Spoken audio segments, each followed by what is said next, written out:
Bienvenue sur la TV du Pôle Paris Alternance. Nous recevons aujourd'hui en interview exclusive Dominique Tournier, Senior Manager en organisation, risk management, stratégie financière et pilotage, qui est venu animer une conférence sur la réforme Solvency II.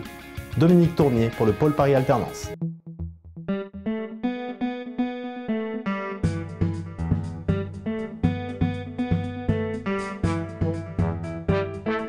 Je suis un homme passionné d'entreprise qui s'est très rapidement intéressé au système d'information parce que c'est le système nerveux des entreprises, quelles qu'elles soient, et que c'est ce qui permet de piloter efficacement l'entreprise.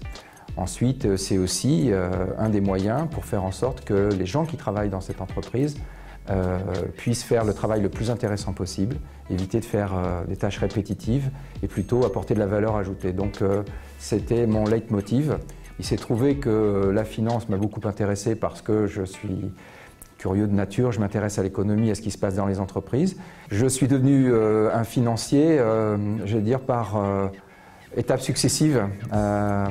D'autres prennent des chemins plus courts, mais ça m'a permis de grimper tout doucement les étapes de la profession et d'embrasser assez largement l'activité de l'entreprise.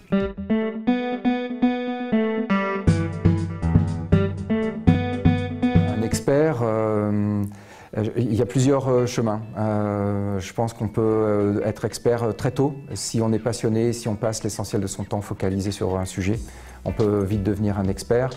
Mais chacun va à son rythme. Moi, j'ai un rythme plutôt lent.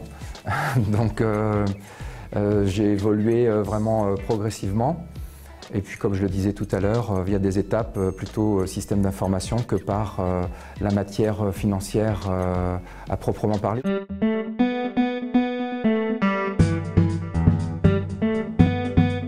La valeur importante de Solvency, véhiculée par Solvency II, c'est premièrement au niveau européen de mettre en place des règles harmonisées.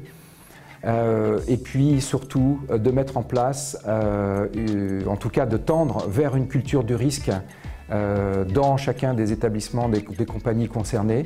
Il y a beaucoup d'éléments qui peuvent faciliter les jeunes pour rentrer dans les établissements financiers ou faire de l'audit. Moi je pense que les cabinets de conseil, les cabinets anglo-saxons, on va dire plus particulièrement peut-être, sont des vecteurs pour aborder ces entreprises parce qu'ils véhiculent une culture déjà très forte en la matière et ils ont des règles très précises.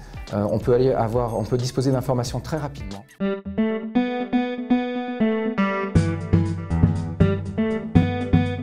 La première des choses pour moi, c'est de parler anglais parce que la finance, elle est historiquement implantée et culturellement aussi dans les pays anglo-saxons. Et plus tôt on est opérationnel en anglais, mieux c'est. Plus tôt on a intégré la culture anglo-saxonne, mieux c'est. Parce qu'on est plus à même de comprendre comment les autres fonctionnent et puis surtout être capable de travailler avec eux. Qui plus est parce qu'aujourd'hui dans le monde de la finance, on est en contact avec le monde entier. C'est le premier vecteur. Et ensuite, c'est de côtoyer des professionnels et quel qu'en soit le prix à payer, de leur apporter toute l'énergie dont ils ont besoin.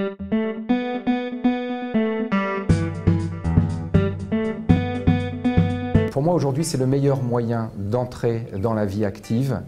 La vie active, ça ne veut pas forcément dire un CDI, mais ça veut dire s'enrichir tous les jours dans son travail, dans ses connaissances et aussi dans la découverte de sa capacité à produire pour une entité.